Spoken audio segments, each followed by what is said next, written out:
Welcome back, everybody, to another deep dive. Yeah. Today, we're going to be looking at a really interesting book. It's called Faith Made Millionaire Okay. by Matt Sapaula. And what we're going to be doing is taking a deep dive into kind of this intersection of faith, family, and finances. The book's really interesting. It was written by Matt Sapaula. He's a former Marine who went from bankruptcy to millionaire, really by applying biblical principles to his life and business. Interesting. And one of the things that I thought was really interesting about the book is that he doesn't just talk about faith, as this sort of like abstract thing. He really used it as like a very practical tool Yeah. to actually transform his life. Yeah. One of the things that's fascinating about Sapaula's story is how he challenges these common misconceptions about faith and money. Yeah. Like, for instance, a lot of people believe that faith alone will magically solve all your problems. Right. Or that God isn't really interested in our financial lives. Yeah, I've heard that before. I've definitely heard that before. But what's interesting is Sapaula actually points out that almost half of Jesus's parables are actually about money and stewardship. Wow. And so it kind of begs the question, have we been missing a key part of the message here? Yeah. Yeah. It really makes you think. And one of the things that he talks about is that, God deeply cares about how we manage our resources. It's not just about spiritual piety or anything like that. It's about taking responsible action in all areas of our lives. And speaking of action, one of the most striking parts of the book for me was how Sapaula actually applied his military training to overcoming these different challenges in his personal and financial life. Oh, that's interesting. He talks about developing these Sapaula family values. Yeah. And, it's all about taking initiative, being grateful, acting with integrity, and pursuing your dreams. Oh, that's great. And it's so fascinating how he blends, this personal development with spiritual growth. And it's so clear how these values actually helped him to persevere even when things got really tough. Well, especially, when you read that story Yeah. about how he almost got arrested for driving with a suspended license because of a $200,000 debt he didn't even know he had. Yeah. It's like, It's a crazy story. it's a crazy story, but it's like, it really highlights how he just refused to let fear cripple him. Yeah. And he talks about how fear can manifest in 4 ways. Okay. Indecision, doubt, settling for less, and comparing yourself to others. I think we've all done all 4 of those. I think so many of us can relate to at least one, if not all of these fears. Yeah. And Sapaula argues that these fears are actually often what prevent us from actually reaching our full potential. Absolutely. Yeah. Have you ever experienced any of those fears kind of holding you back? Well, yeah, I think we all experience fear in different ways. Yeah. And, I think for me, one of the things that I've really struggled with is that comparing myself to others thing. Yeah. It's so easy to get caught up in this trap of looking at what other people are doing and feeling like you're not enough. And, Sapaula really emphasizes the need to just step outside our comfort zones and just take risks. Yeah. He's a big believer in, Renewing your mind, right? And that's what aligning your beliefs and values with, what you believe God intends for you. Exactly. Right. It's not just about positive thinking, Right. but it's about, consciously choosing to adopt a mindset that's actually going to support your goals and help you move forward. Yeah. Okay. So that shift in mindset, moving from scarcity to abundance, Right. is so crucial. And that's kind of where I think the importance of family comes in. Sapaula is a huge believer in family as the foundation for success. Yeah, he outlined 6 key elements that he considers must-haves for a strong marriage. Okay. He talks about respect for each other's beliefs and values, Okay. a commitment to mutual growth, the willingness to compromise, Right. understanding each other's needs, speaking each other's love languages, and embracing change together. Wow, that's a pretty comprehensive list. Yeah. Out of those 6, which one do you think stands out to you as particularly impactful? For me, the idea of embracing change together is really powerful. Yeah. So often relationships struggle when one person grows and the other person stays stagnant. Right. And so Sapaula really highlights the importance of evolving together as a couple. I love that. And it kind of connects with this principle that he talks about. More is caught than taught. Oh, yeah. He gives a great example of how his son learned salesmanship just by observing Sapaula's phone conversations in the car. Just in the car. Oh, wow. And it really highlights how influential our actions are, especially to the people that are closest to us. Absolutely. And speaking of using what we're given, Sapaula actually connects this principle to the biblical parable of the talents. Okay. It's a story about servants who were entrusted with different amounts of money. And it really illustrates God's expectation that we're going to use our gifts and resources to actually multiply what we've been given. It's amazing when you think about it. I mean, did you know that? Some scholars estimate one talent in biblical times would be worth like over $20,000 today. Oh, wow. It makes you think about the potential that we all have. It really puts things into perspective. It's not about burying our talents out of fear or complacency. Yeah. It's about actually, using them to create a better life for ourselves and for those around us. And that leads to a concept that I think was really kind of a turning point for me in the book, was Sapaula's firm belief that broke isn't biblical. Oh, yeah. It's like it really challenges some of those, deeply ingrained beliefs about wealth and poverty. I found myself questioning some of my own assumptions as I was reading that section. What struck you about it?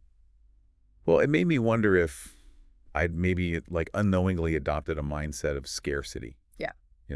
And Sapaula's argument is that God wants us to prosper, not just spiritually, but materially as well. Yeah. And it's not about chasing luxury cars or material possessions. Yeah. It's about having the resources to actually live a full and impactful life.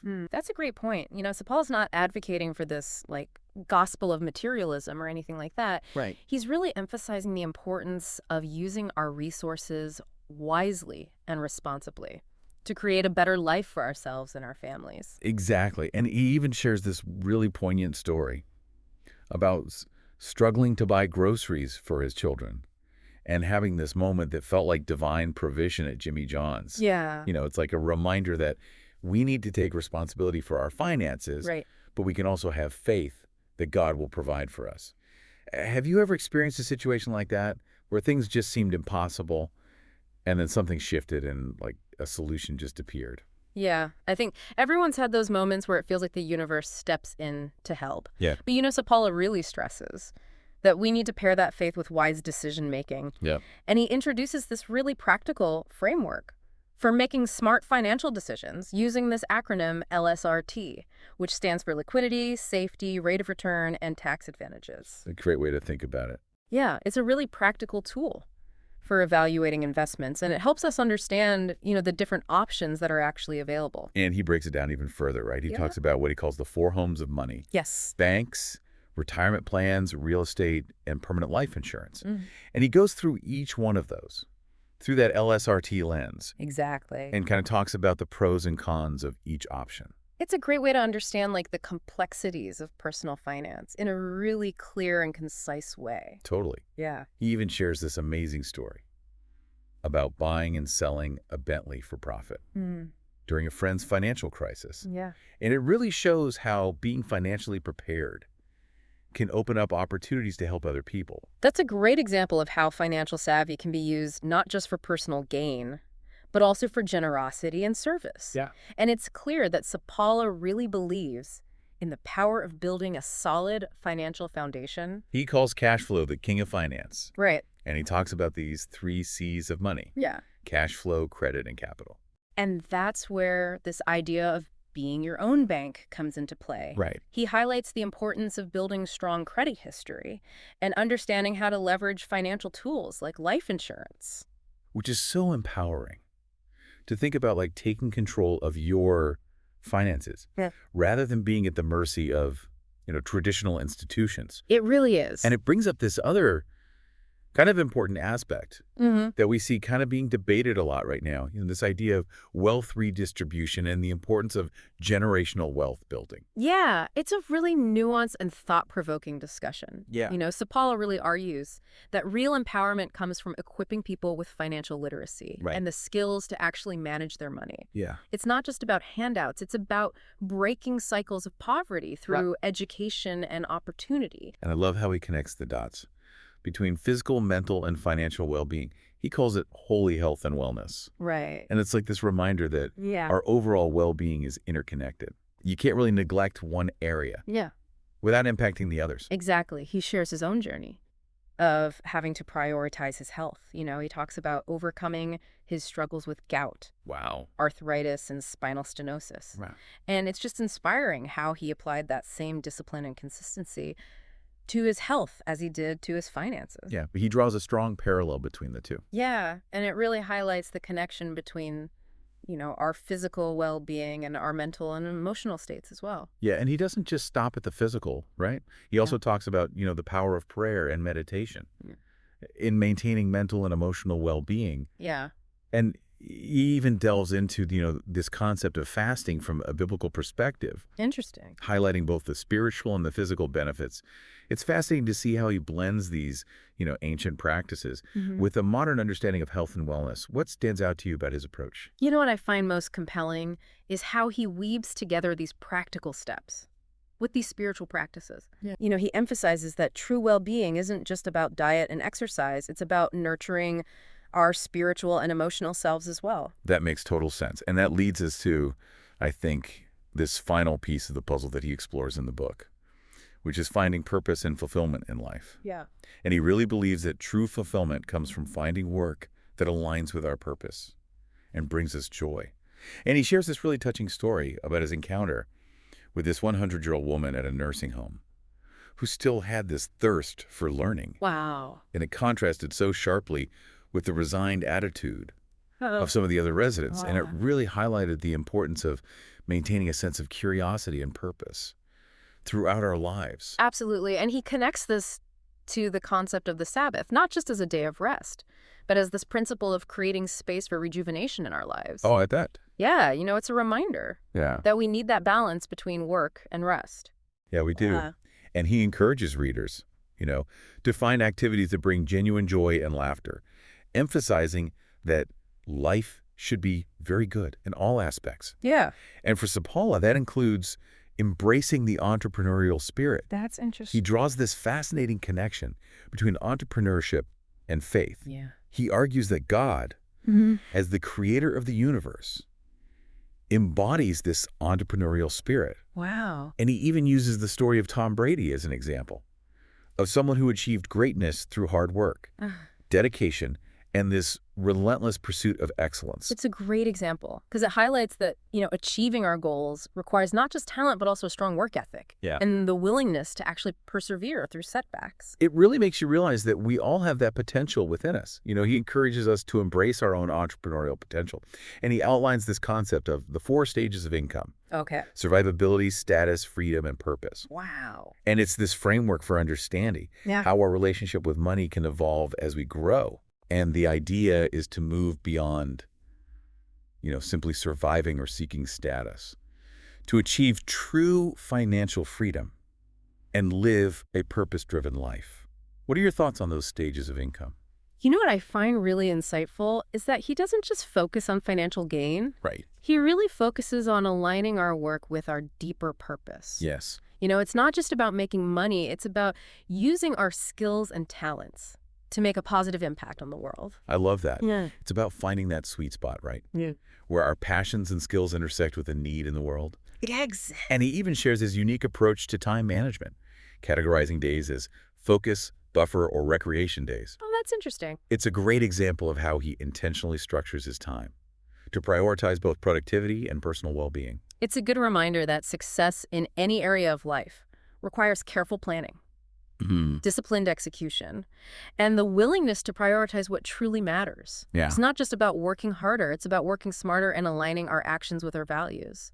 And he really doesn't shy away from the importance of letting go of the past and not allowing past mistakes to define our future. He uses a great analogy of driving a car.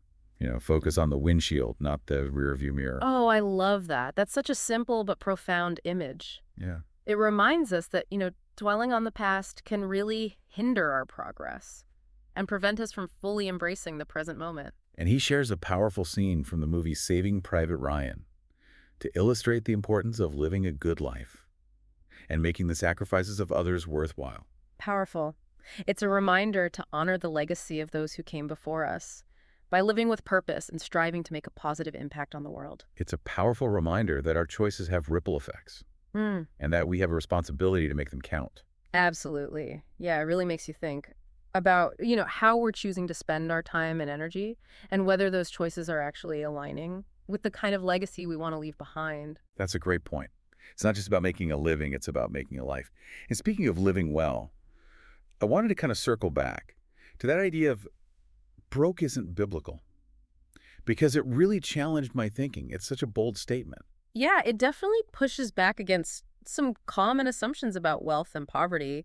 What resonated with you about that concept? I think for me it made me wonder if I'd subconsciously kind of bought into this idea that financial struggle is somehow more noble or spiritual, Mm, you know? yeah. And Sapaula's argument is that God wants us to prosper, not just spiritually, Yeah. but materially as well. He even goes so far as to say that God gives us the power to get wealth. Right. It's a different take on prosperity theology, isn't it? Yeah. Because he's not advocating for a gospel of materialism or self-indulgence. Exactly. It's not about amassing wealth for its own sake. Right. It's about using our resources wisely and responsibly to create a better life for ourselves and our families. And being a good steward of what we've been given. Exactly. And he's very clear about the dangers of the prosperity gospel and the obsession with material wealth. He warns that it can lead to greed and a distorted view of faith. Yeah, there needs to be a balance. For sure. Absolutely. And I appreciate how he distinguishes between, financial abundance and spiritual fulfillment. Yeah. He argues that money can provide freedom and security, but it's not a substitute for a deep and meaningful relationship with God. It's like that saying, money can't buy happiness, but it can buy you a jet ski. And have you ever seen anyone sad on a jet ski? That's a good one. Right. But seriously, though, Sapaula's point is that true wealth goes beyond our bank accounts. He shares that compelling story about being broke, unable to even buy groceries for his kids, and then experiencing this moment of unexpected provision at Jimmy John's. It's a powerful reminder that even when things seem dire, there's always hope. That story really stuck with me, too. I think we've all experienced moments where it felt like a solution appeared just when we needed it most. But as you said earlier, it's not about passively waiting for miracles. It's about pairing faith with action. Right. Sapaula talks about the importance of seeking wisdom and managing our finances. He even calls wisdom the best medicine for humans. I like that. Yeah. And, he encourages us to ask God for guidance and surround ourselves with people who can offer sound financial advice. Think about the people you trust for advice. Do they have a solid understanding of financial matters? That's a really good question to consider. And it goes back to that principle of more is caught than taught. Right. Are we surrounding ourselves with people who model wise financial habits? It's definitely something to think about. And Sapaula stresses that this principle extends beyond finances. He encourages us to not bury any of our talents, whether they're financial, creative, or spiritual. Right. We have a responsibility to use what we've been given to make a positive impact. It's like he's saying we're all entrusted with certain gifts and resources, and it's up to us to figure out how to use them. Yeah. It's the best of our ability. Yeah, and he talks about, maximizing our potential by seeking mentorship, surrounding ourselves with successful people, and sharing our knowledge with others. He even highlights the importance of continuous learning and improvement. He uses this phrase, sharpen your saw, urging us to constantly seek out new knowledge and skills. What are some ways you sharpen your saw? Well, I'm a big podcast listener, of course. Yeah. But I also love reading books and articles, attending workshops, Yeah. and just having conversations with people who are smarter than me, Yeah. Always looking for ways to expand my knowledge and learn new things. What about you?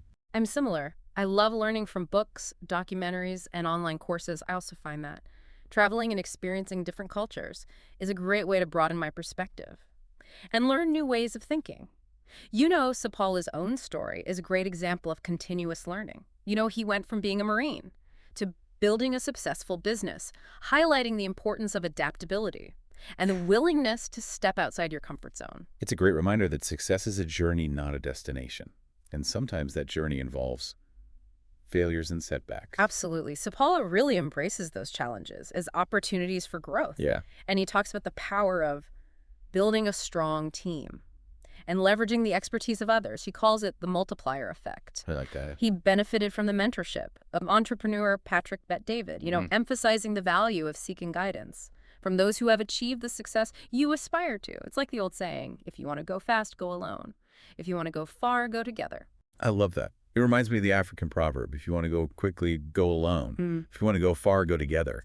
It highlights the importance of collaboration and seeking support from others. Exactly. And Sapaula also emphasizes the importance of delayed gratification. Oh, yeah. He talks about the willingness to sacrifice short-term pleasures for long-term goals. He uses the example of Michael Jordan, who didn't win a championship until his 7th season in the NBA. That's a great example. We live in a culture that often prioritizes instant gratification. Right, And right. Sapaula's reminding us that real success often requires patience, perseverance, and a willingness to stay the course, even when faced with setbacks. He also talks about the importance of celebrating our wins, no matter how small. Wow. It's easy to get caught up in striving for the next goal and forget to acknowledge how far we've already come. That's so true. I'm definitely guilty of that. Sometimes I need to remind myself to pause and appreciate the progress I've made, even if I haven't reached my final destination yet. And speaking of destinations, Sapaula offers a really interesting perspective on freedom. Yeah. He argues that true freedom No. comes not just from financial independence, but from aligning our actions with our values and living a life that is very good in all aspects. It's a much more holistic view of freedom. Yeah. It encompasses not just financial well-being, but also mental, emotional, and spiritual fulfillment.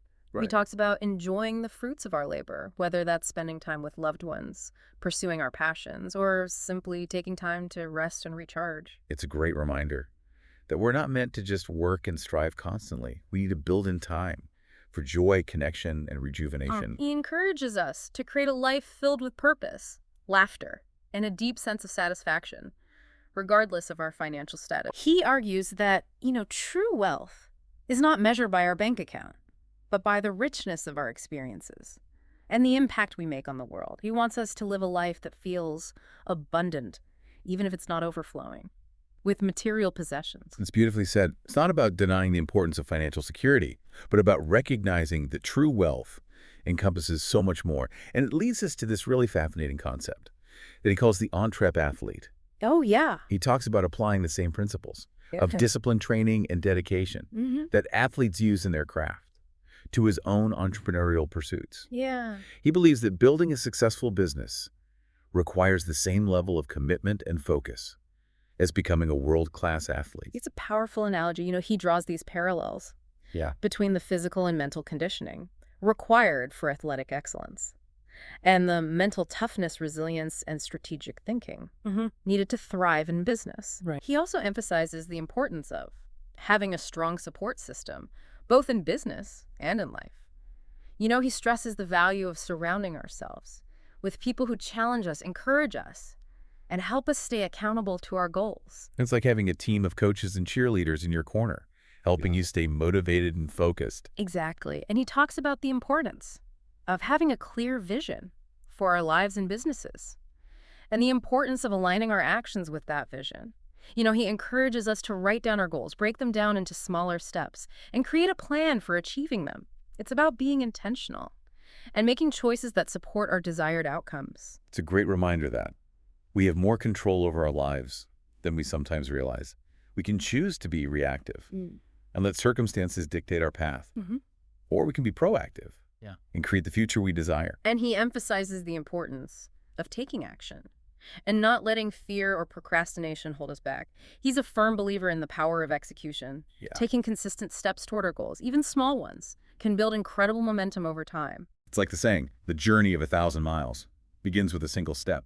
Exactly. He shares his own story of going from bankruptcy to building a multi-million-dollar business, highlighting the transformative power of faith, hard work, and perseverance. That's powerful. It's a powerful reminder that anything is possible when we believe in ourselves, set clear goals, and take consistent action. And he doesn't just focus on personal success. He also talks about the importance of giving back and using our success to make a positive impact on the world. He challenges us to not just accumulate wealth, but to use it to serve others and make a difference. It's about recognizing that true fulfillment comes not just from achieving our own goals, but also from using our gifts and resources to bless others and leave a legacy that extends beyond our own lifetime. What stands out to you about Sapaula's message of giving back? What resonates with me is the idea that generosity isn't just about writing checks. It's about using our time, talents, and resources to make a tangible difference in the lives of others. He encourages us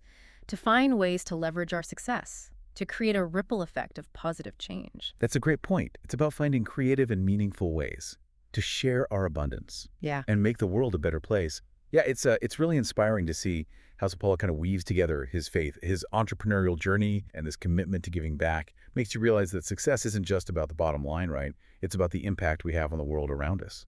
Yeah, it's about using our platform and our resources to uplift others and create that ripple effect of positive change. As we kind of wrap up our deep dive into Faith Made Millionaire, Yeah. what are your biggest takeaways from Sapaula's story? What really resonated with you? Hmm. For me, it's the emphasis on holistic well-being. Yeah. He doesn't compartmentalize faith, family, finances, and health. He sees them all as interconnected and essential for living a truly fulfilling and successful life. It's like he's saying you can't neglect one area without impacting the others. Exactly.